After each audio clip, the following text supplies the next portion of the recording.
अस्सलामुअलैकुम, खुश आमदीद, भली करे आया जी आया नू वशत के बखैर रागले।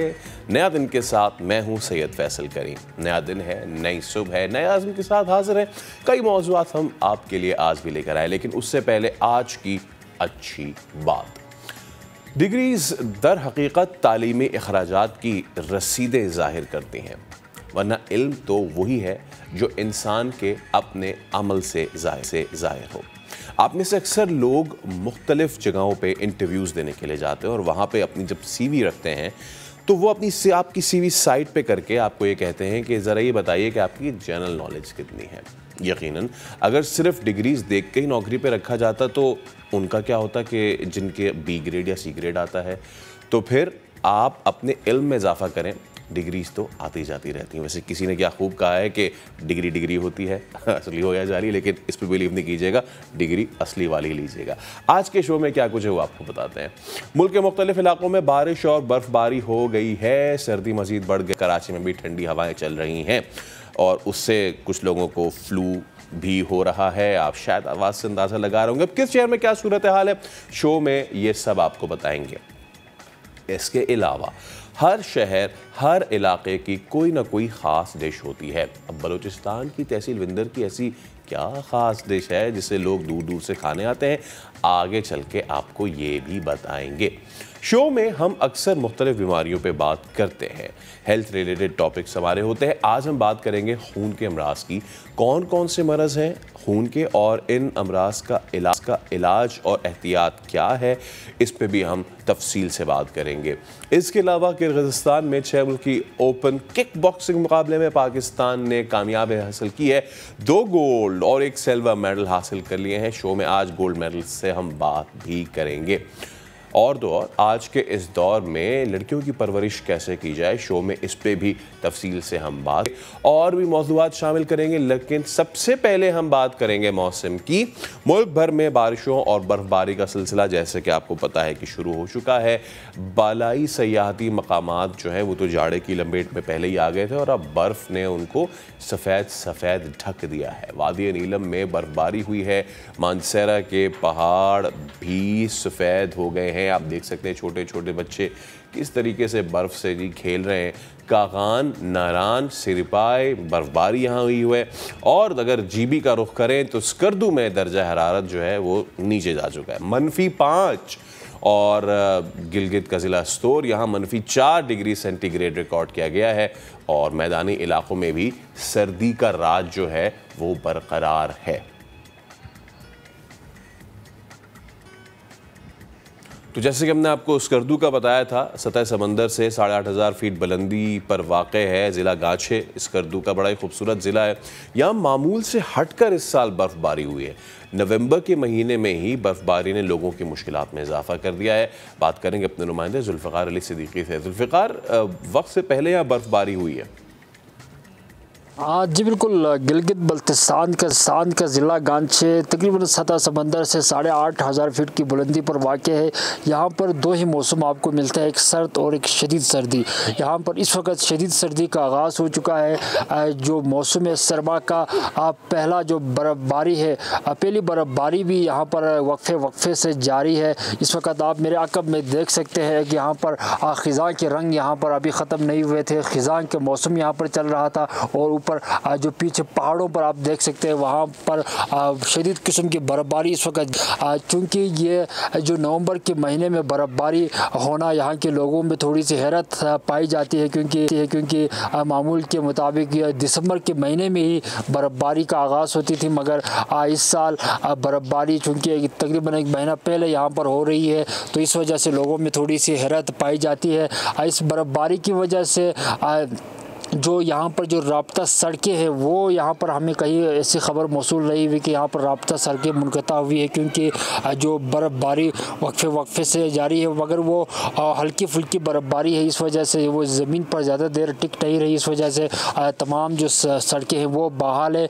अगर हम लोगों की मुश्किलात की बात करें तो बर्फ़बारी ने यहाँ पर लोगों को इस मुश्किल में डाल दिया है कि बर्फ़बारी होने के बाद मौसम की शिद्दत में शदीद इजाफ़ा हुई है। इस वजह से लोगों को अपने जो ख़ुद को गर्म रखने के लिए गर्म मलबूसात के यहाँ पर हुसूल के लिए निकले हैं और गर्म जो ग़िज़ा है जहाँ पर यहाँ के मकामी लोग मकामी यहाँ पर जो सूप बनाते हैं, बाकी खाने यहाँ पर मकामी बनाते हैं, वो बनाकर ख़ुद सर्दी से जो मुकाबला करने की कोशिश करते हैं। जो इस सर्दी की शिद्दत में इजाफ़ा होती है, यहाँ पर जो खुश्क लकड़ी है उसके लिए भी लोग को बाहर निकलते हैं, मंडियों का रुख करते हैं। मगर जो इस सर्दी का आगाज़ होता है और जो ज़्यादा मांग होती है लकड़ी की, इस की वजह से गैस और लकड़ी की कीमतों में भी होशरुबा इजाफ़ा देखने को मिली है। जी हाँ, तो ये तो हमने आपको ज़रा थोड़ा दूर यानी कि गांचे जो कि बल्तिस्तान में वाक़ है वहाँ का आपका बताया। अब ज़रा पड़ोस में गिलगित आपको लिए चलते हैं। अस्तोर वहाँ की खूबसूरत वादी है, बर्फ़बारी के ताज़ा मनाजिर हम आपको दिखाएंगे। नज़ारे हो गए मज़ीद खूबसूरत और जो बर्फ़ से ढके पहाड़ थे वो उन्होंने तो और अब दावत नज़ारा देना शुरू कर दिया है सयाहों को। तो हमारे नुमाइंदे अताउर रहमान हमारे साथ मौजूद है। अताउर रहमान, ये सब्ज़ा जो है वो पूरा ढक चुका है सफ़ेदी में, बताइए लोग आ रहे हैं यहाँ? इस वक्त मौजूद हूँ अस्तोर में। कल रात से जो बर्फबारी का सिलसिला था वो थोड़ी देर पहले तक जारी था, जिसके बायस से इस पहाड़ों ने सफ़ेद चादर ओढ़ ली है। बर्फबारी की वजह से अस्तोर की खूबसूरती में मज़ीद निखार पैदा हुआ है और इस सर्दी में भी स्याहों को दावत नज़ारा दे रहे हैं और बच्चे इस मौसम से खूब इंजॉय करते हैं। हमारे साथ कुछ यहाँ पे नौजवान मौजूद हैं, उनसे जानने की कोशिश करते हैं इस ठठेरती सर्दी में यहाँ निज़ाम ज़िंदगी किस तरह बसर करते हैं। जी अस्सलाम वालेकुम। वालेकुम सलाम। इस ठठेरती सर्दी में आप निज़ाम ज़िंदगी किस तरह बसर करते हैं आप? निज़ाम ज़िंदगी बेसिकली जो बर्फ़ के मैं दो साइड से देख रहा हूँ बर्फ़ को, एक पॉजिटिव एक नेगेटिव। पॉजिटिव ये है कि बर्फ़ पड़ने से इलाके में एक खूबसूरती पैदा हो जाती है। उसका दूसरा फ़ायदा ये है कि मौसम बहार में बर्फ़ की वजह से पंजाब सैराब होता है, बहुत ज़्यादा पानी गिलगिस्तान से चला जाता है जो ग्लेशियर और ये बर्फ़ की वजह से। इसका जो नेगेटिव मैं देख रहा हूँ बेसिकली तो इसको एक खुदा की रहमत ही कहा जाता है, लेकिन दूसरा साइड ये है कि ये एक ज़हमत है। ज़हमत हमारे इलाके में इस तरह है, जब बर्फ़ पड़ती है तो इंफ्रास्ट्रक्चर तो ऑलरेडी तबाह है, उससे मज़ीद तबाह हो जाता है, रोड बंद हो जाते हैं, रोड से बर्फ़ को नहीं हटाया जाता है, आला अफसरान इस्लामाबाद चले जाते हैं, यहाँ गरीब अवाम रुल जाती है। इस टाइम भी जो बालाई इलाके स्नोबॉन्ड एरिया है उधर बर्फ़ पड़ चुकी है, अफसरान गायब हैं, गंदम का कोटा नहीं है, पानी जम गया तो PWD का कोई मुलाजिम मौजूद नहीं होता है। हर मामला पे जो इंसान की बेसिक जो चीज़ें हैं वो मार्केट से गायब हो जाती है, इलाके से गायब हो जाती है, जिसकी वजह से काफ़ी लोग जो बालाई इलाके लोग बर्फ़ की वजह से बहुत ज़्यादा मुतासिर होते हैं। इसी बिना पे मैं इसको रहमत भी है तो और हमारे लिए कुछ महीनों के लिए ज़हमत भी बन जाता है। जी, बर्फ़ एक रहमत है तो अस्तोर के बालाई इलाकों के लिए एक किसी ज़हमत से भी कम नहीं। बिल्कुल, जब इस तरह का मौसम अच्छा होता है, चाहे वो बारिश हो बर्फ़बारी हो, तो दीगर दुनिया के हिस्सों में वो रहमत बन जाती है। और हमारे यहाँ क्यों रहमत बनती है इस पे हम कई बार बात कर चुके हैं, लेकिन अभी हम अपना फोकस दोबारा शिफ्ट करेंगे मौसम पे।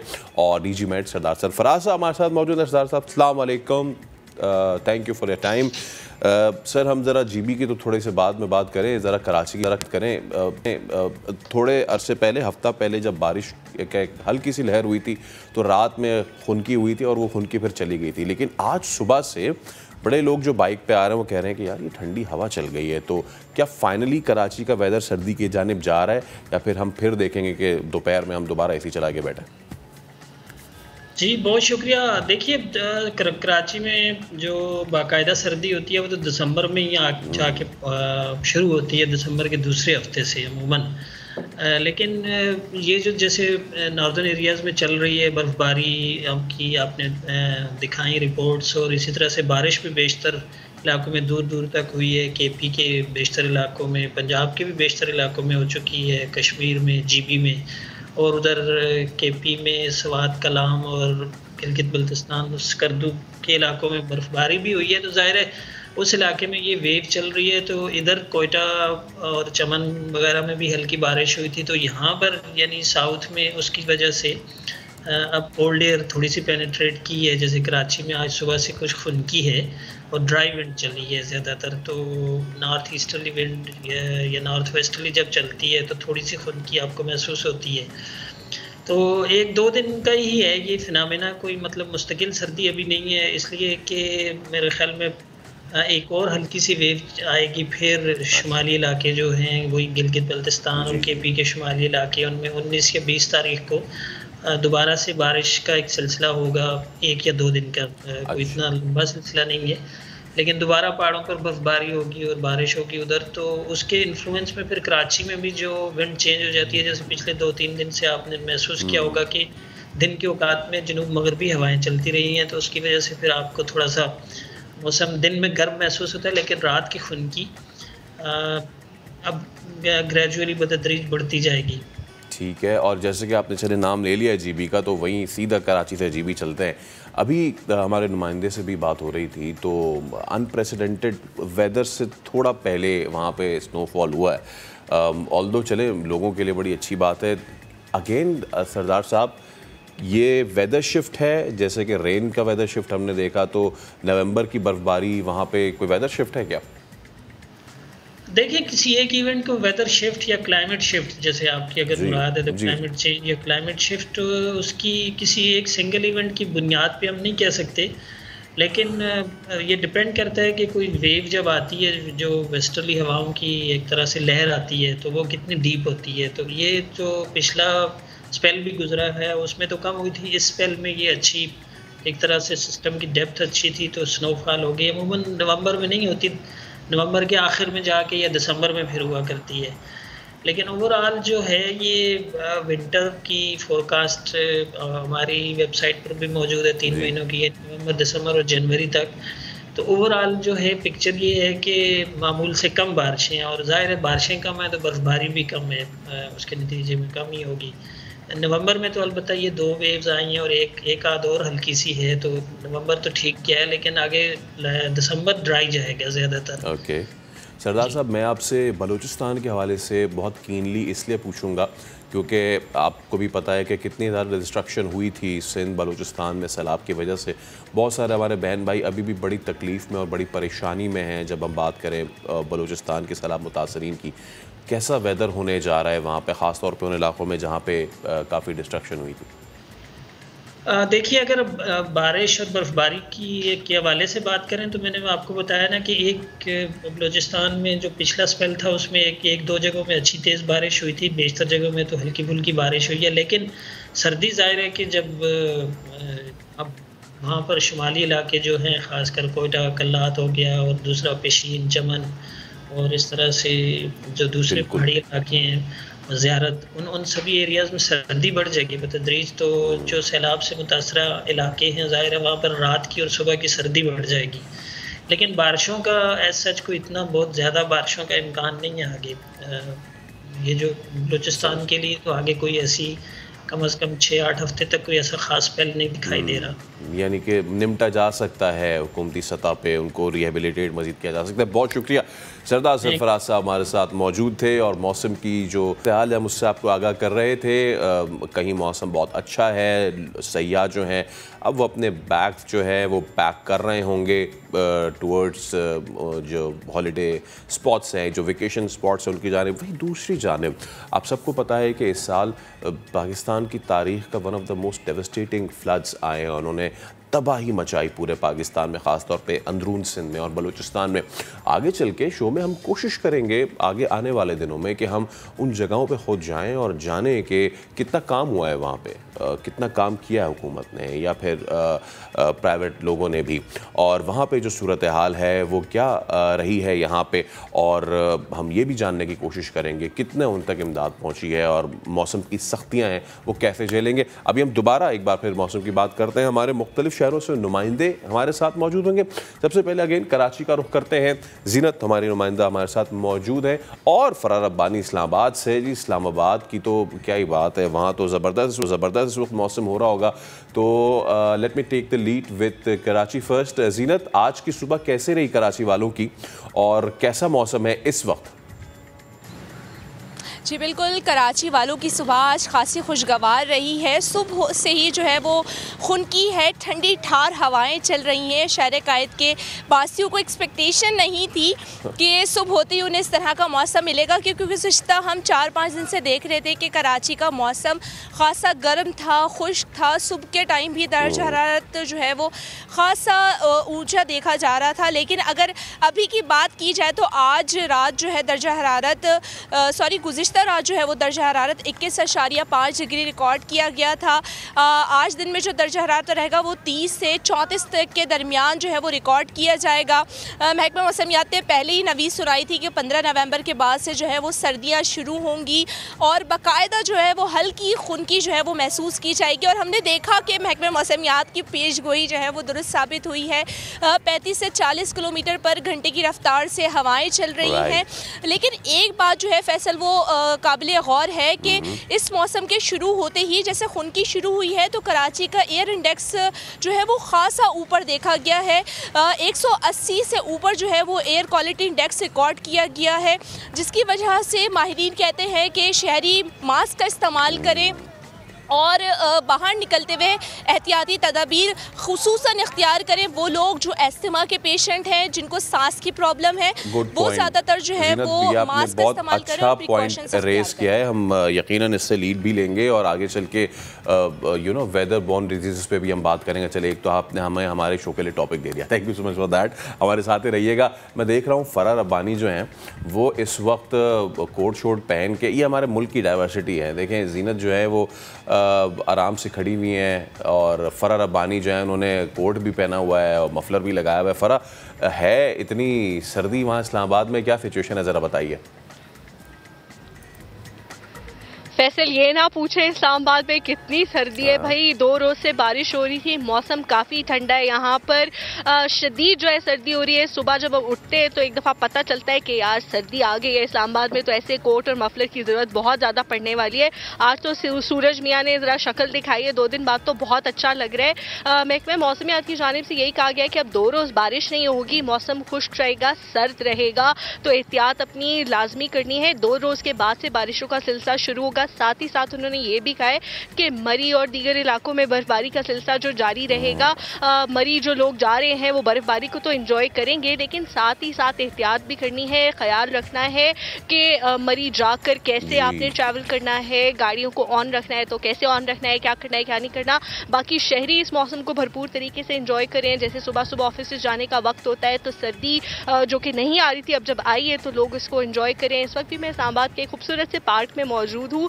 इस ठंडे मौसम में भी यहाँ पर शहरी आ रहे हैं, वॉक से लुत्फानंदोज हो रहे हैं, एंजॉय कर रहे हैं। वो यही कहते हैं कि इस्लामाबाद की खासियत यही है कि थोड़ी सी धूप निकले तो थोड़ा सा मौसम क्लियर हो जाता है, चेंज हो जाता है। इजाजत देते हैं कि थोड़ी सी जो धूप निकली है उसको आप एंजॉय करें अलॉन्ग विद द ठंड, और आप भी जरा एक आधा चक्कर लगा लें पार्क का। Thank you so much. Farah Rabbani हमारे साथ मौजूद थी, जीनत हमारे साथ मौजूद थी। हमने बात की है, आगे आने वाले दिनों में ज़रूर जो वेदर बॉर्न डिसीज़ है हम उन पर बात करेंगे। और एक और बहुत अहम चीज़, वो लोग जो इस वक्त छुट्टियाँ मनाने का प्लान कर रहे हैं, ख़ास तौर पे 1-2 दिन की, और वो मरी जाना चाह रहे हैं, याद रखें कि आपने रिस्पॉन्सिबल टूरिज्म करनी है इन द वेक ऑफ जो लास्ट ईयर हुआ था। अभी हम एक ब्रेक लेने, ब्रेक के बाद हाजिर होंगे तो मजीद होगी बात। रहिए हमारे साथ। ऑफ कैमरा हम अभी यही बात कर रहे थे जो इस वक्त हम आपको बताने जा रहे हैं ऑन कैमरा, वो ये कि कराची में दिफाई नुमाइश आइडियाज़ 2022 आज से एक्सपो सेंटर में शुरू होगी। अब इसमें हुआ ये कि हसन स्क्वायर फ्लाईओवर से sir Shah Suleman road traffic के लिए बंद कर दिया गया है। यूनिवर्सिटी रोड लेकिन खुली रहेगी, लेकिन वो भी आपको पता है कि वो जो हाफ है इस वक्त सड़क because of the red line. ठीक है जी, तो ट्रैफिक पुलिस ने मुतबादिल प्लान जारी किया है। समा के नुमाइंदे यासिर हुसैन से मजीद बात करते हैं। यासिर, बताइए क्या ट्रैफिक प्लान है और शहरी कैसे कैसे पहुंच रहे हैं भाई अपने दफातर को? जी बिल्कुल, बैनुल अक़वामी दिफाई नुमाइश जो है आइडियाज़ आज से उसका जो है वो आज से शुरू होने जा रही है। और इस वक्त मैं मौजूद हूँ यूनिवर्सिटी रोड पर, जहाँ ट्रैफिक का दबाव जो है वो बहुत ज़्यादा हो गया है। नुमाइश की वजह से सर शाह सुलेमान रोड आम ट्रैफिक के लिए सुबह 7 बजे से शाम 6 बजे तक के लिए बंद रखी जाएगी। सिर्फ इजाज़तनामे वाली गाड़ियों को ही अंदर जाने की इजाज़त होगी। अगर हम बात कर लें मुतबादिल रास्ते की, जो ट्रैफिक पुलिस ने जो है वो इख्तियार करने की हिदायत दी है, तो वो शारा फैसल नर्सरी से जो ट्रैफिक स्टेडियम की जानिब आएगा वो सिर्फ स्टेडियम तक ही आ सकेगा, उसके बाद वो एक्सपो तक नहीं आ सकेगा। अगर हम बात कर लें डिग रोड और शार फैसल से आने वाले ट्रैफिक की, जो राशिद मनाज रोड के जानिब आएगा वो राशिद मनाज रोड से होता हुआ नीपा की जानिब जा सकेगा, जबकि डालमिया की जानिब उसको जाने की इजाज़त बिल्कुल भी नहीं होगी। अगर हम बात कर लें यूनिवर्सिटी रोड के ट्रैफिक की, जो कि स्टेडियम की जानिब जाने वाला ट्रैफिक है, उसको स्टेडियम जाने की इजाज़त बिल्कुल नहीं होगी, बल्कि वो सारा ट्रैफिक शारा कायदीन की जानिब उसका रुख किया जाएगा और उसके बाद वो घूम कर शार फैसल का रोड इख्तियार कर सकेगा। जी बहुत शुक्रिया यासिर। तो कराची वालों के लिए मशवरा ये है मुझ समेत के प्लान अकॉर्डिंगली और उस हिसाब से निकलें अपने घरों से। खैर कराची वालों के लिए लेकिन एक और बुरी खबर सामने आई है। KMC के 38 कब्रिस्तान हैं, इनमें तदफीन के लिए ज़मीन ख़त्म हो गई है। KMC के senior director municipal services Mazhar Khan हैं, वो कहते हैं कि क्या कहते हैं वो, पहले ये सुन लेते हैं, फिर हमारे नुमाइंदे हमारे साथ मोहम्मद अली हफीज़ जो है वो मौजूद होंगे, उनसे गुफ्तगू करते हैं। पहले ज़रा गुफ्तगू सुनते हैं। शहर के जो कब्रिस्तान है उनमें जगह नहीं है और हमारे पास जो कब्रिस्तान है जो जिसको बल्दे उज़्मा कराची डील करता है वो 38 हैं। हमने सिंध गवर्नमेंट को लेटर्स वगैरह लिखे हैं और उस पर मुसलसल चीज़ें चल भी रही हैं और सिंध गवर्नमेंट ने जो है वो एग्री भी किया है हमें लैंड देने के लिए। अब हम इंतज़ार कर रहे हैं कि वो हमें ज़मीन दे दें ताकि नए ग्रेवयार्ड जो है उनको इस्टेब्लिश किया जा सके। ऑफिशियल तो हमारे पास ज़मीन ख़त्म हो गई है, ऑफिशियल तो हम ज़मीन दे नहीं सकते, है नहीं हमारे पास। अब ये है सिलसिला। और जहाँ तक गोरकन का है, वो गोरकन जो KMC के एम्प्लाई नहीं है, वो अगर कुछ करते हैं तो उसको देखा जा सकता है कि वो क्या प्रॉब्लम क्रिएट कर रहे हैं। और 2-1 लोगों को हमने जो है वो रंगे हाथों पकड़ा भी है, उनके खिलाफ एक्शन भी किया है, तो हम चीज़ों कर रहे हैं। लेकिन इस मसले का हल ये है कि लैंड दे दी जाए ताकि नए कब्रिस्तान जो है वो इस्टेब्लिश किए जाए। हमने हर डिस्ट्रिक्ट पे 400 एकड़ ज़मीन मांगी है, लेकिन 2 डिस्ट्रिक्ट ऐसे जैसे डिस्ट्रिक्ट सेंट्रल और साउथ है उसमें तो बहरहाल लैंड नहीं है। बाकी जगहों पे जो है बोर्ड ऑफ रेवेन्यू ने किया है, कहा है कि हम कोशिश कर रहे हैं, जगह देख रहे हैं, अगर जैसी जगह कोई अवेलेबल होती है तो वो हमें वो जगह देंगे। चीफ सेक्रेटरी के लेवल पे भी ये बात हो चुकी है और वो एग्री करते हैं रेवेन्यू बोर्ड वाले कि हाँ हम आपको ज़मीन देंगे। तो मैसेज है बड़ा स्ट्रेट कि कब्रिस्तानों में जगह ख़त्म हो गई है। लेकिन हमारे नुमाइंदे मोहम्मद अली हफीज़ हमारे साथ मौजूद हैं। हफीज़ अस्सलाम वालेकुम। ये तो कह रहे हैं कि जगह ख़त्म हो गई, इससे पहले भी मुझे याद है सखी हसन कब्रिस्तान बड़े बड़े बैनर्स लग गए थे वहाँ पे आज से 5, 6, 7 साल पहले कि जी ख़त्म हो गई है जगह। ये ख़ुद भी मदर साहब कह रहे हैं अंडर द लाइन कि ऑफिशियली ख़त्म हो गई। ऑफिशियली ख़त्म होने का क्या मतलब है? और जब एक बार किसी कब्रिस्तान के आगे ये लग जाता है बोर्ड कि जी जगह ख़त्म हो गई, तो वहाँ पर दफनाना बंद हो जाता है? फैसल, एक तो ये इनका मौक़िफ़ आ गया बल्दिया उज़्मा कराची के हुकाम का कि भाई बल्दिया उज़्मा कराची की 38 कब्रिस्तान है कराची में, यहाँ पर तदफीन के लिए जो है वो ज़मीन ख़त्म हो गई है। लेकिन जो हमने सर्वे किया है, इनसाइड स्टोरी ये है, अंदरी खबर ये है, किसी एक कब्रिस्तान में KMC के ना कोई बोर्ड लगा है कि जगह ख़त्म हो गई, ना बैनर लगा है। अब मज़े की बात यह है कि कब्रिस्तान में वैसे तो जगह नहीं है तदफीन की, जो ऑफिशियल बयान है, लेकिन आज भी गोरकन जो है, जो KMC हुकाम कहते हैं कि हमारे मुलाजमीन नहीं है, मगर 2-2 लाख की 3-3 लाख की कब्र जो है उसके लिए जगह निकाली जाती है, तदफीन करवाई जाती है। KMC के कब्रिस्तान में एक ऑफ द रिकॉर्ड जो है वो पूरा सिस्टम चल रहा है, ये कारोबार चल रहा है बहुत बड़े पैमाने पे। मिसाल के तौर पे तारिक रोड पे सोसाइटी पे कब्रिस्तान है, वहाँ पर जो है लोगों से हमारी बात हुई, उनका कहना है कि 1.5-2 महीने पहले उन्होंने तदफीन किए 2.5 से 3 लाख रुपए गोरकन को दिए, सिर्फ इस वजह से कि उनके वालदैन की कब्र वहाँ करीब थी, तो उनको जो है वो उन्होंने अपनी जगह निकालने के लिए गोरकन को दिया। तो भाई जब जगह ख़त्म हो गई है तो ऑफिशियल जब ये स्टेटमेंट आ गया है तो ये क्यों? अगर जब हमने इनसे बात की KMC हुकाम से, उनका कहना है गोरकन हमारे नहीं है, हमने 2 गोरकन को जो है रंगे हाथों पकड़ा है। तो भाई जब ज़मीन ख़त्म हो गई है तो वहाँ पर तदफीन किस तरह की जा रही है? तो एक बैनर बल्दिया उज़्मा कराची ने क्यों नहीं लगाया किसी भी कब्रिस्तान के अंदर? और अब जो ज़मीन का मामला है, तो होना तो ये चाहिए था। दुनिया भर से हमने सीखा क्या है, केएमसी का जो महकमा कब्रिस्तान है, ऐसा लग रहा है ना कॉल पे होना तो ये चाहिए था कि सिस्टम होता और पहले ये कोशिश करते कि भाई जगह ख़त्म हो रही, इनको पहले एहसास होना चाहिए था।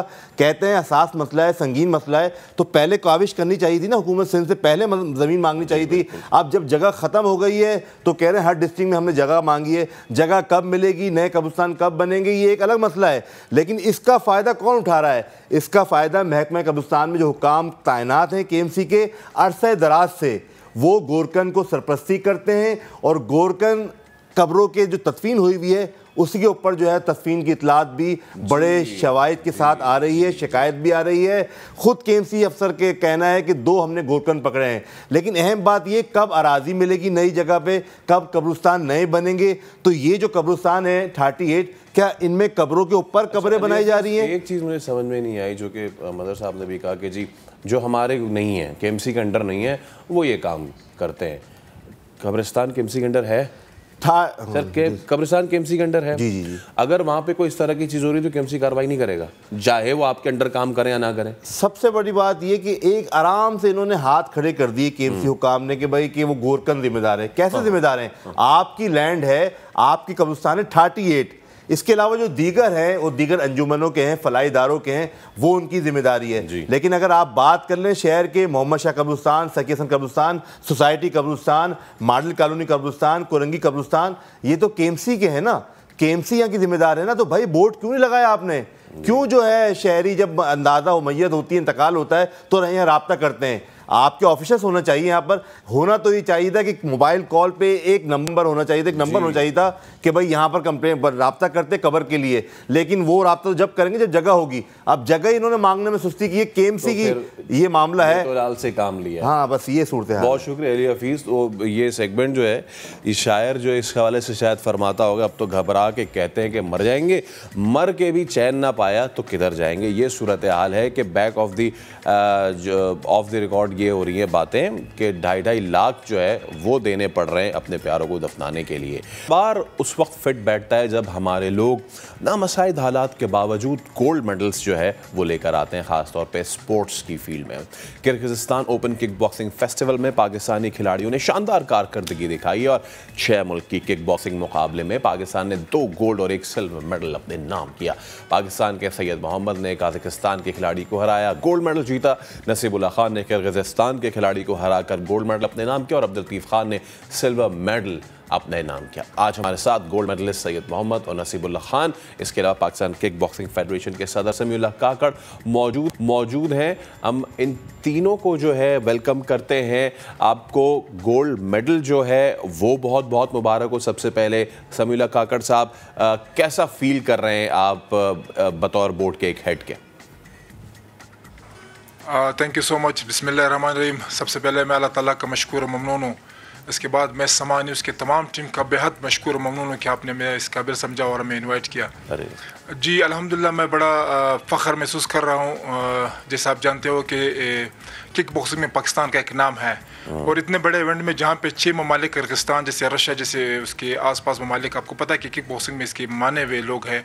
वहाँ पर अल्हम्दुलिल्लाह मुझे पाकिस्तान टीम को खेलने का मौका मिला और अल्हम्दुलिल्लाह वहाँ पे हमारे खिलाड़ियों ने इतने बेहतरीन अंदाज में वहाँ पे फ़ाइट की जिसमें हर खिलाड़ी ने 3-3 फाइट्स खेल करके पाकिस्तान के लिए गोल्ड मेडल जीता। जो मैं समझता हूँ कि इसमें सबसे बड़ा जो किरदार है वो तमाम पाकिस्तानी कौम की दुआओं का नतीजा है कि अल्हम्दुलिल्लाह में जो है इतनी बड़ी अचीवमेंट जो हमें मिली है और ये तमाम क्रेडिट जो है वो पाकिस्तान जो कौम है मैं इसी को ही देता हूँ। बिल्कुल। अच्छा, मुझे नसीबुल्लाह आप बताएं कि कैसा फ़ील कर रहे हैं? माशाल्लाह से इतना ज़बरदस्त आपने परफॉर्म किया है, गोल्ड मेडल अपने नाम किया है, तो पाकिस्तान के लिए सोने का तमगा सीने पर सजा के क्या एहसासात होते हैं? बिस्मिल्लाहिर्रहमानिर्रहीम। सबसे पहले मैं अल्लाह ताला का बहुत शुक्रगुज़ार हूँ और फिर मैं अपने पाकिस्तान किक बॉक्सिंग फेडरेशन का बहुत शुक्रगुज़ार हूँ, ख़ासकर अपने उस्ताद समीउल्लाह काकड़ साहब, सदर of Pakistan kick boxing federation, और जनरल सेक्रेटरी सैयद अब्दुल मनान आगा का भी बहुत शुक्रगुज़ार हूँ जिसने मेरे स्पॉन्सर में मेरी मदद की है। अल्हम्दुलिल्लाह मैं बहुत प्राउड फील कर रहा हूँ आज जो मैं अपने मुल्क के लिए गोल्ड मेडल लेके आया हूँ। और सैयद मोहम्मद, आप मुझे बताएं कि आपने जो गोल्ड मेडल हासिल किया, कैसा रहा आपका मुकाबला? कैसा तगड़ा मुकाबला था और क्या डिफरेंस फील किया आपने हमारे यहाँ के जो लोकल बॉक्सर्स होते हैं हमारे अपने और जो इंटरनेशनल बॉक्सर से जब आप भिड़ते हैं तो किक बॉक्सर से? अस्सलाम वालेकुम, मेरा नाम सैयद मोहम्मद फ़िरोज़ादा है। सबसे पहले मैं पाकिस्तान किक बॉक्सिंग फेडरेशन से बहुत शुक्रिया अदा करता हूँ जो मुझे सेलेक्ट किया है, और समा टीवी न्यूज़ से भी शुक्रिया अदा करता हूँ हम लोग को इनवाइट किया है, और जो मुझे स्पॉन्सर किया है समीउल्लाह काकड़ साहब ने और आजमनान आगा और मेरा अब्बू आज नईम फ़िरोज़ादा। मेरा फाइट्स में तो बहुत फाइट्स किया है। पिछले साल मैंने रशिया से भी गोल्ड लेकर आया, मगर इस बार बहुत टफ फाइट था। बहुत 3 फाइट के तीनों टफ था मेरे लिए। और हम लोग जो ये वाको किक बॉक्सिंग हम लोग गए फर्स्ट टाइम 2 गोल्ड लाए पाकिस्तान के लिए, और मैं सबसे शुक्रिया अदा करता हूँ कौम से, अपने कौम से जो हम लोग को दुआ किया है। ये दुआओं का नतीजा है पाकिस्तान। अच्छा समीउल्लाह काकड़ साहब, मैं आपसे ये जानना चाहूँगा, किक बॉक्सिंग में ऑफ लेट हम देख रहे हैं कि माशाल्लाह टैलेंट बड़ा ज़बरदस्त आ रहा है, और इसके अलावा बात यह है कि जब वो टैलेंट आपको रिज़ल्ट देना शुरू करे तो वो फिर सोने पे सुहागा हो जाता है। आपको पता है हम सिंगल स्पोर्ट नेशन हैं, क्रिकेट पे हम फोकस रखते हैं, लेकिन जब हम बात करते हैं आपके किक बॉक्सिंग की, क्या हमारा ज़बरदस्त ये फ्यूचर है और आगे इसको कितना फैलता हुआ आप देख रहे हैं? सर जी मैं आपको बताऊं, मुझे जहां तक पाकिस्तान में आपको पता है क्रिकेट के अलावा कोई और गेम अब किसी को नज़र आता ही नहीं है। पाकिस्तान में जितने भी गेम्स हैं, मैं दावे से कह सकता हूं कि पाकिस्तान किक बॉक्सिंग फेडरेशन और पाकिस्तान किक बॉक्सिंग की जितना भी रिजल्ट है, ये पूरे गेम्स को जो है उन सबसे बढ़ करके हैं। और इंटरनेशनल सतह पे मैं आपको बताऊं कि इस वक्त जो जिन लड़कों के साथ हमारे जो फाइटर है जिनके साथ फाइट थे, ये वर्ल्ड कप के चैंपियन थे। यानी इसके बाद वर्ल्ड कप के बाद एक वर्ल्ड चैंपियनशिप आता है, और वर्ल्ड चैंपियनशिप से बढ़ करके कोई चैंपियनशिप दुनिया में नहीं होती। और हमारे जो बच्चे हैं, जिसमें खास करके नसीबुल्ला और सैयद ईद मोहम्मद फ़िरोज़ादा ने जो फाइट किए थे, ये वर्ल्ड कप के चैंपियन थे। उसके साथ इसके फाइनल फाइट है और अल्हम्दुलिल्लाह जीत गए हैं। तो आप खुद इस चीज़ को आप समझ लें कि जब वर्ल्ड कप के चैंपियन फाइटर से आपके खिलाड़ियों की फाइट हो रही हो और वो वहाँ से जीत जाए, तो इसका मतलब है कि हमारे पास टैलेंट की कोई कमी नहीं है। बिल्कुल अल्हम्दुलिल्लाह हमारे पास एक ग्राउंड भी है, हमारे पास एक प्लेटफॉर्म भी है। हमारे पास अगर किसी चीज़ की कमी है तो वो सिर्फ इस चीज़ की कमी है कि हमारे पास स्पॉन्सर की सबसे बड़ी कमी है। स्पॉन्सर अगर हमारे पास हो तो मैं कहता हूं कि मैं दावे से कह सकता हूं कि वर्ल्ड लेवल पे जितने हमारे पास बेस्ट खिलाड़ी है, मैं कहता हूं कि दुनिया के अंदर हम दिखा सकते हैं कि इंशाल्लाह कि जिस तरह अभी हमने गोल्ड मेडल लाया, तो world championship, world cup championship और इसके अलावा जो हमारे ओलंपिक होते हैं, इंशाल्लाह इसमें भी मुझे उम्मीद है कि हमारे खिलाड़ी हमारे लिए गोल्ड मेडल लेकर के आएंगे। मगर इसके लिए सबसे बड़ी चीज़ है हमारे स्पॉन्सर, जिसके जितने भी गेम्स हैं पाकिस्तान में। समीर साहब, एक चीज़ मैं आपसे ज़रूर पूछूंगा, देखें अदर देन क्रिकेट, हॉकी हो जाए, किक बॉक्सिंग हो जाए, कोई भी स्पोर्ट्स हो जाए, जब भी उनके अहदेदार आते हैं वो ज़रूर ये चीज़ कहते हैं कि जी स्पॉन्सर्स का मसला है, और ये वाकईतन मसला है। तो समीर साहब, आप बतौर सदर जो फेडरेशन के हैं, क्या आपके जहन में है स्पॉन्सर्स कैसे लेके आएंगे? सर ये कोई प्लान तो होगा ना? मैं जब भी आप जैसे दोस्तों की तवज्जो से मुझे मौका मिलता है, मैं उसको एक रिक्वेस्ट करता हूँ। मैं सबसे ही जितने आपके चैनल से तवज्जो से मैं सबसे जो फैक्ट्रीज वाले हैं, जो स्पॉन्सर करने वाले हैं, मैं से रिक्वेस्ट करता हूँ कि खुदा क्रिकेट के अलावा भी एक गेम है। आप पाकिस्तान किक बॉक्सिंग फेडरेशन का पेज आप चेक कर ले, आपको पाकिस्तान की जिस तरह की इन लोगों ने फाइट करके आपको दिखाई है, वर्ल्ड क्लास की फाइट आपको करके दिखाई है। उसको लाने का मकसद ये है कि हमारे जो जितने भी खिलाड़ी, आपको पता है कि सारा टैलेंट इसमें बलूचिस्तान में, तो बलूचिस्तान में कोई फैक्ट्री वगैरह तो है नहीं ना, यहाँ पे स्पॉन्सर करने वाले लोग हैं।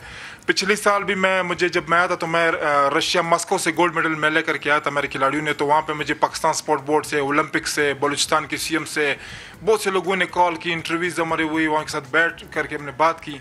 मगर उस प्रोग्राम को भी मैंने अपने जेब से स्पॉन्सर किया था, मेरे और मेरे साथ जो secretary general Pakistan kick boxing federation है सैयद हाजी अब्दुल मन्नान आगा, और इस प्रोग्राम को भी मैंने, इस चैंपियनशिप को भी मैंने अपने जेब से इन लड़कों को स्पॉन्सर किया था। अच्छा। आप देखिए कि इस प्रोग्राम में मेरे पास मैनेजर तक नहीं था, मेरे पास कोच नहीं था, और इन तमाम जो स्पॉन्सर की वजह से मैं एज ए रिस्पॉन्सिबल पर्सन, मैं एज ए कोच, मैं एज ए मैनेजर, ये तीनों काम मैंने अकेले सर अंजाम दी। अच्छा, उसकी वजह ये थी कि मेरे पास स्पॉन्सर नहीं था, मेरे पास सिर्फ इतने स्पॉन्सर थे कि मैं खिलाड़ियों। लेकिन जब आप यही सोचें कि अगर स्पॉन्सर ना होने के बावजूद भी हम इतना अच्छा कर रहे हैं, तो अगर स्पॉन्सर आना शुरू हो जाए तो हम कहाँ स्टैंड करते हैं।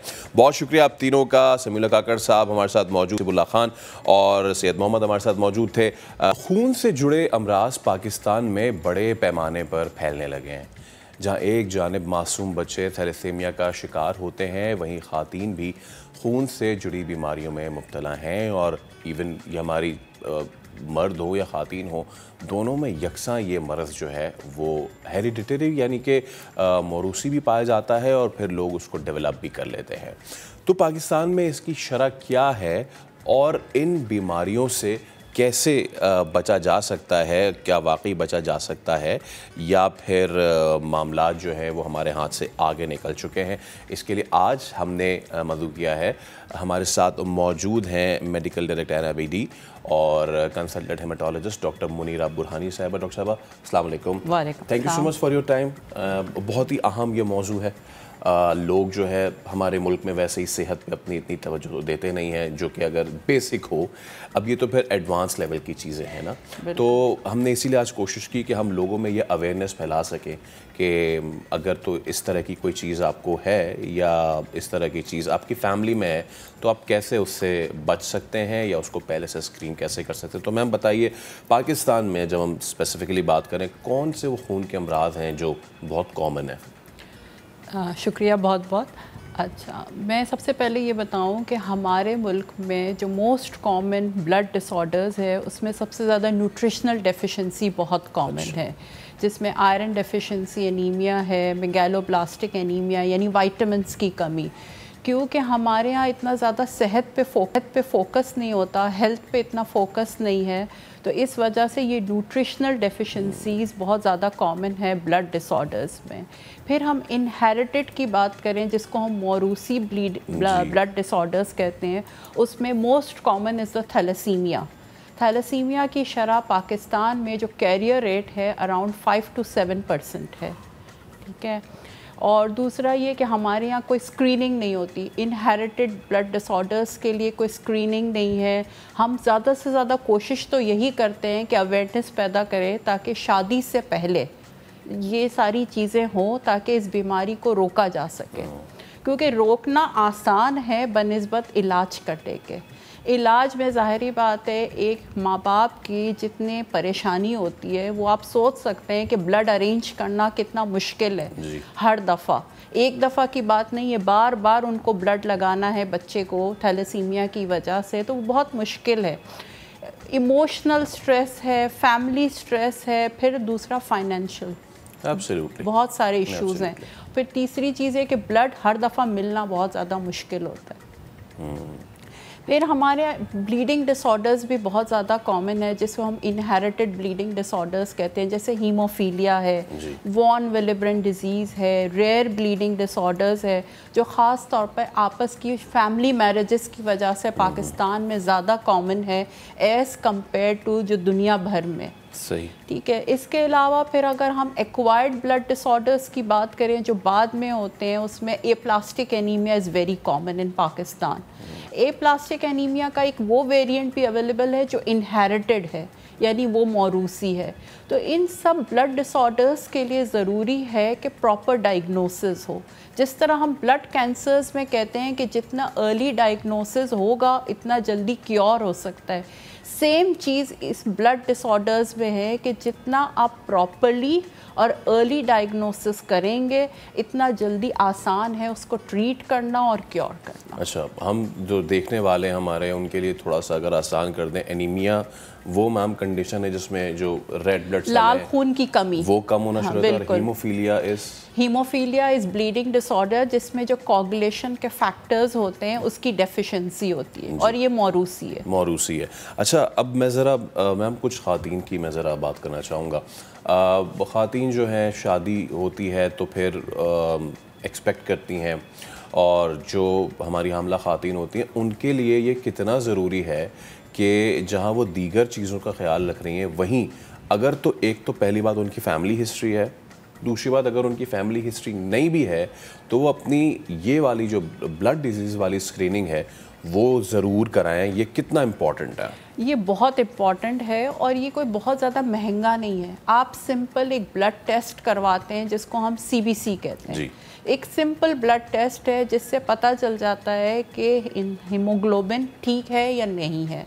और हमारे यहाँ ख़वातीन मेजॉरिटी एनीमिक है, मेजॉरिटी एनीमिक है। ओके, ये मतलब कि जो हमारी ज़्यादातर खातीन है उनमें रेड ब्लड सेल्स की कमी है। बिल्कुल। अच्छा ma'am, why is that so? ये न्यूट्रिशनल मसला है या क्या है? मेन न्यूट्रिशनल मसला है, मेन न्यूट्रिशनल है, क्योंकि हम अपनी सेहत पे फोकस्ड नहीं हैं।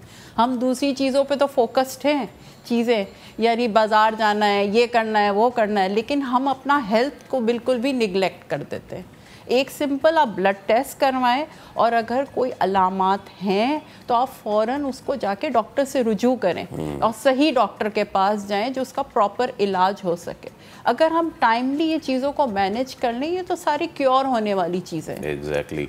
अच्छा, अब हमने मर्द और औरतों की तो बात की, जो सबसे दिल को दहला देने वाले मनाजिर होते हैं वो छोटे बच्चे जिनको ड्रिप लग रही होती है हर हफ्ते, हर महीने वो जा रहे होते हैं, थैलेसीमिया पेशेंट्स हो जाएं या इवन फॉर दैट सेक जिन बच्चों को अगर ब्लीडिंग डिसऑर्डर्स हैं, जैसे हीमोफीलिया है, रेयर ब्लीडिंग डिसऑर्डर्स है, उनमें भी यही है। तो मैम, मैं उनसे आपसे पूछना चाह रहा था कि हमारे यहाँ जो ब्लड डोनेशन का जो कॉन्सेप्ट है, आई रिमेंबर करेक्टली, कोरोना के दौर में हमारे पास गेस्ट्स आए थे और उन्होंने ये दरख्वास्त की थी कि आप लोग निकलें और खून दें क्योंकि हमारे यहाँ खून की कमी हो रही है। लोग निकल नहीं रहे थे घरों से बाहर। हमारे यहाँ ये सेक्टर कितना ज़्यादा डेवलप हुआ है या कितना ज़्यादा मज़ीद डेवलप होने की ज़रूरत है? हमारे यहाँ ये सेक्टर जो है डेवलप हो रहा है। अभी मैं ये कहूँगी, जैसे गवर्नमेंट की तरफ से RBCs बनाए जा रहे, रीजनल ब्लड सेंटर्स, ये बहुत अच्छा इकदाम है, क्योंकि ब्लड बैंक्स में आप मेजॉरिटी देखें कि एक्सचेंज ब्लड डोनेशन है। एक्सचेंज का मतलब ये होता है जब पेशेंट एडमिट होता है तो उनके पेरेंट्स, उनके लवाहिकीन ब्लड डोनर्स अरेंज करते हैं। वॉलंटरी डोनेशन का हमारे यहाँ कॉन्सेप्ट नहीं है, लोगों को बार बार कहना पड़ता है, बोलना पड़ता है, लेकिन अभी भी वॉलंटरी ब्लड डोनेशन पाकिस्तान में बहुत कम परसेंटेज है, अराउंड 10% के आसपास है। वो कोई ख़ास दिन आ गया तो उस हिसाब से बिल्कुल, जब कोई ब्लड डोनर डे हो गया, ठीक है, कोई बीमारी का ख़ास दिन हो गया, तो फिर हम जो है पब्लिसिटी के लिए उस तरह करके ब्लड डोनेशन हो जाता है। अदरवाइज़ ये बहुत ज़्यादा मोटिवेटेड लोग नहीं होते हैं ब्लड डोनेशन देने के लिए।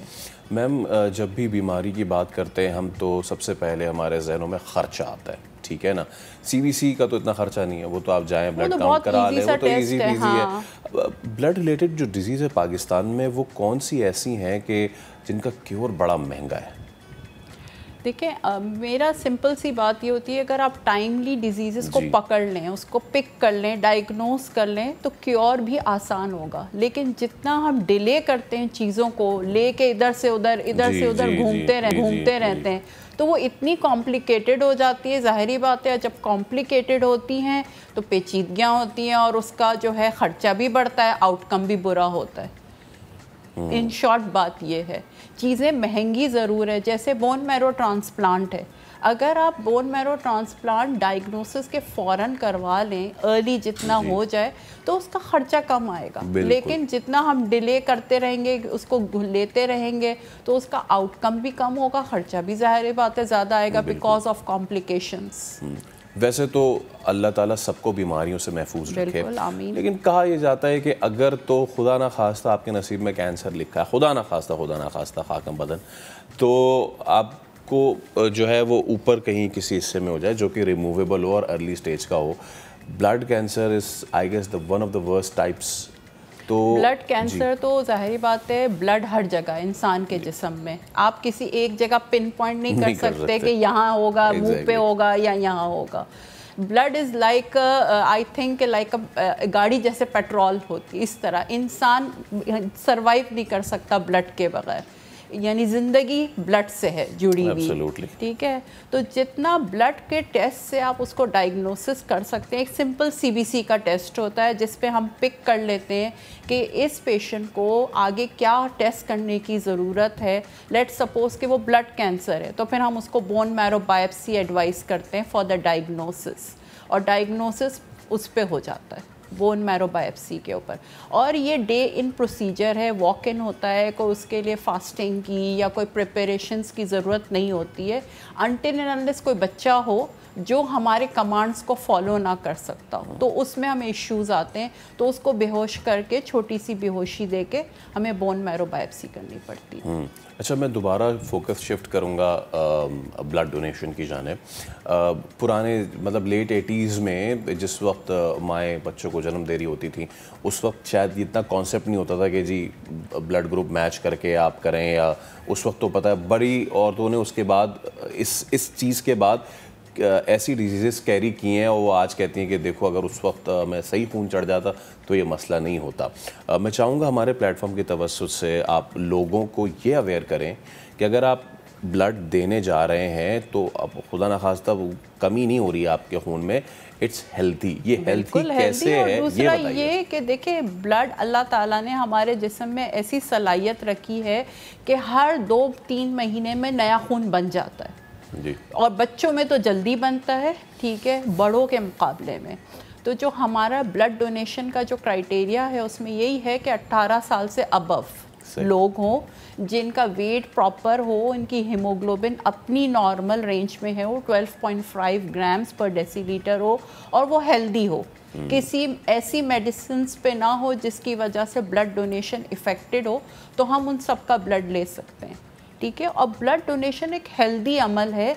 ब्लड देने से आपका नया खून जल्दी बनता है, आपको डिजीज़ेस कम होती है, आपका कोलेस्ट्रॉल लेवल कम होता है, आपका वेट कम होता है। तो बहुत सारे हेल्थ इश्यूज़ के अंदर आप ये देखें कि बेनिफिट है देने में, नुकसान कोई नहीं है। अगर कोई खुदा ना खास्ता किसी को कोई बीमारी होती है या अनहेल्दी होते हैं तो हम उनका ब्लड डोनेशन लेते ही नहीं है, उनको वहीं रिजेक्ट कर देते हैं। और दूसरा, इसके साथ साथ उनकी फ्री स्क्रीनिंग हो जाती है, हेपेटाइटिस बी, सी, HIV, उनकी फ्री स्क्रीनिंग होती है इस तरह। तो बहुत अच्छी चीज़ है ब्लड डोनेशन। आपको पता चल जाता है कि ट्रांसफ्यूजन ट्रांसमिटेड कोई इन्फेक्शन तो नहीं है, हीमोग्लोबिन CBC में ठीक है या नहीं है। एब्सोल्युटली। अच्छा मैम, बहुत सारे लोग जो हैं, किसी को कोई स्किन की डिजीज़ होती है, कुछ और होता है, तो वो कहते हैं भाई खून ख़राब है तो ज़रा देख लो, फला दवा खा लो, फला दवा खा लो। ये जो एक लेमैन क्वेश्चन है, खून ख़राब है, इसका क्या मतलब है? खून ख़राब कैसे होता है? खून ख़राब नहीं हो सकता, ये सिर्फ एक लेमैन बात है, ऐसी कोई बात नहीं है। कभी आपने ब्लड के डॉक्टर से नहीं सुना होगा हीमेटोलॉजिस्ट कहते हुए कि खून ख़राब है। अल्लाह ताला कैसे कोई चीज़ ख़राब पैदा कर सकता है, आप खुद सोचें। हाँ, लेकिन उसमें कमियां हो सकती हैं। कमी तो बिल्कुल हो सकती है, वो तो हमने खुद बकी है ना। जब हम प्रॉपर अपना लाइफस्टाइल नहीं मेंटेन करेंगे, हेल्दी लाइफ नहीं होगा, हेल्दी डाइट नहीं होगी, फिज़िकल एक्टिविटीज़ नहीं होंगी, तो ज़ाहिर ही बात है फिर ये सारी अलामात तो होगी, अनहेल्दी चीज़ें होंगी। तो इन्वायरमेंट हमारा पोल्यूटेड है, हम जंक फूड्स की तरफ माइल हैं, और प्रॉपर टाइम पे खाना नहीं है, टाइमिंग्स नहीं है, वो चीज़ें जो खून बढ़ाती हैं वो हमने खानी नहीं है। कई बार ऐसा भी हुआ है कि जो फीमेल्स जो हैं, जब वो एक्सपेक्ट करने के टाइम पे उनको डॉक्टर्स ने ये तक भी कहा है कि जी आप जाएं, अब आप कच्ची कलेजी चबाएं, इतनी आपकी खून की कमी हो गई है। तो इससे पहले कि आप पे ये वक्त आए, आप लोग जो है अपने डाइट है आपका और आपकी दीगर चीज़ें उसको ठीक कर ले। Thank you so much doctor साहबा, यू केम, और बड़े ये अहम ये चीज़ थी कि हम अपने मामलात जो हैं ठीक कर लें, इससे पहले कि खून तो क्या कोई भी बीमारी हमें आ जकड़े। अभी हम एक ब्रेक ले रहे हैं, ब्रेक के बाद दोबारा हाजिर होंगे, स्टे विद अस। 2022 की ग्रीन हॉस्पिटल्स कैटेगरी में चांदी का तमगा अपने नाम किया है। What an effort. इस्लामाबाद से इस रिपोर्ट में जानिए।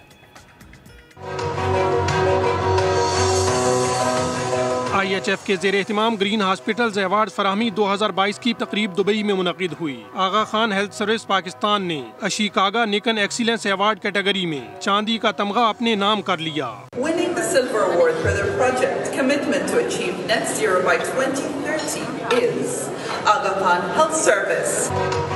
आगा खान हेल्थ सर्विस पाकिस्तान ने वेस्ट मैनेजमेंट के मुअस्सर तरीके अपनाते हुए मेडिकल फुजले की मिकदार और इखराज को 60% तक कंट्रोल किया। इसके साथ एयर कंडीशनर्स और रेफ्रिजरेटर्स को इंतहाई माहौल दोस्त गैसों पर मुंतकिल कर दिया गया। इस मौका पर CEO आगा खान हेल्थ सर्विस पाकिस्तान नदीम अब्बास ने कहा कि हुकूमत समेत तमाम स्टेक होल्डर्स के साथ मिलकर 2030 तक कार्बन का सिफर इखराज यकीनी बनाने के लिए पुरअज़्म हैं। चलिए, हमारे शो की ये सहूलत है आपके लिए कि हम बिना टिकट आपको इधर उधर किधर किधर घुमाते रहते हैं। आज हम आपको बलूचिस्तान की तहसील में लेके चलते हैं विंदर। यहाँ पे मिलती है ख़ास डिश। अब क्या है ये ख़ास डिश, कैसे बनाई जाती है? मैं गया वहाँ पे अपनी टीम के हमरा, 2 दिन हमने खाया ये आपको भी दिखाते हैं और खिलाते हैं, देखिए।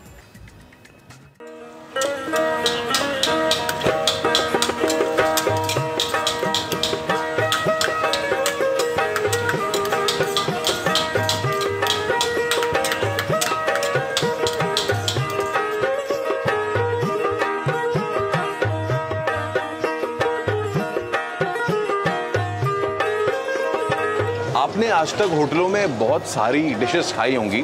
आज हम आपको लेके आए हैं विंदर, और विंदर की ये मशहूर डिश है, ये है बट, इसको ओजड़ी भी कहते हैं। बहुत सारे लोग उसको मुख्तलिफ तरीके से खाते हैं। कैसे बनती है और विंदर की क्यों मशहूर है, आज आपको बताते हैं। कराची से 2.5 घंटे दूर बलूचिस्तान के जिला हब की तहसील विंदर, और विंदर की मशहूर डिश ओजड़ी, जिसकी तैयारी सुबह सवेरे ही शुरू हो जाती है। ये हमारी यहाँ उर्दू ज़बान में ओजड़ी कहते हैं इसको। और रात को 2-1 बजे माल करता है, वो सुबह को यहाँ पे उस माल को बर्फ़ लगाता है। बर्फ़ के बाद जो हमारे पास पहुँचाता है, फिर हम इस माल को जो है ना अपने हिसाब से धुलाई करते हैं। धुलाई के बाद इसको फिर पानी में डालते हैं, फिर इसको उबालते हैं। एक पानी से उबाल के इसको निकालते हैं, निकाल के बाद दूसरी पानी में फिर डालते हैं इसको। धुलाई के बाद भुनाई और फिर मसाले की बारी होती है।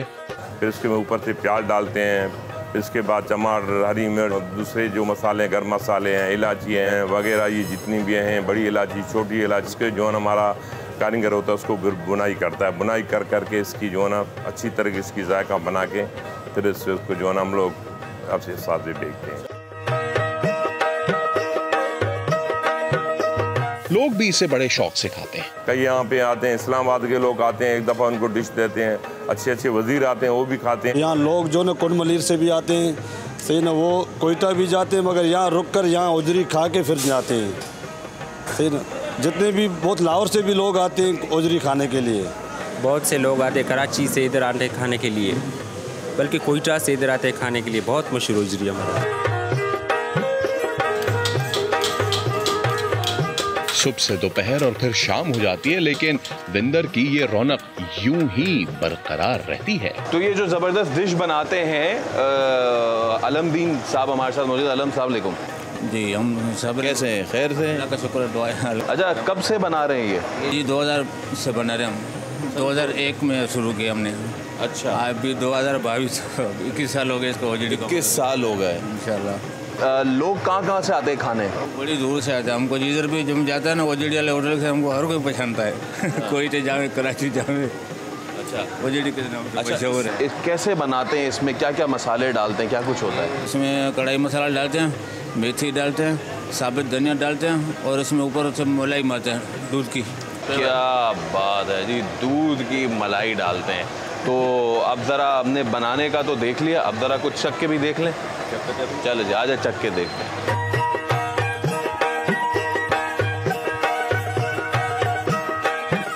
तो कराची से जब भी आप कुंड मलीर या गवादर जा रहे हो और बीच में आपको भूख लगे, तो आप विंदर की जो डेलिकेसी है वो ये आ गई है।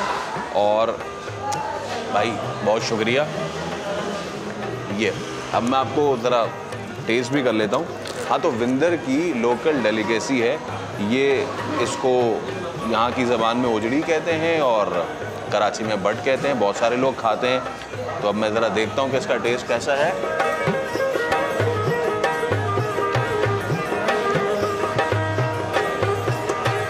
मज़ा आ गया। तो मैं कह रहा था कि जब भी आप कुंड मलीर जा रहे हो पिकनिक बनाने, या उससे आगे जा रहे हो गवादर, रुकें और विंदर की ओजड़ी बट ज़रूर ट्राई करें।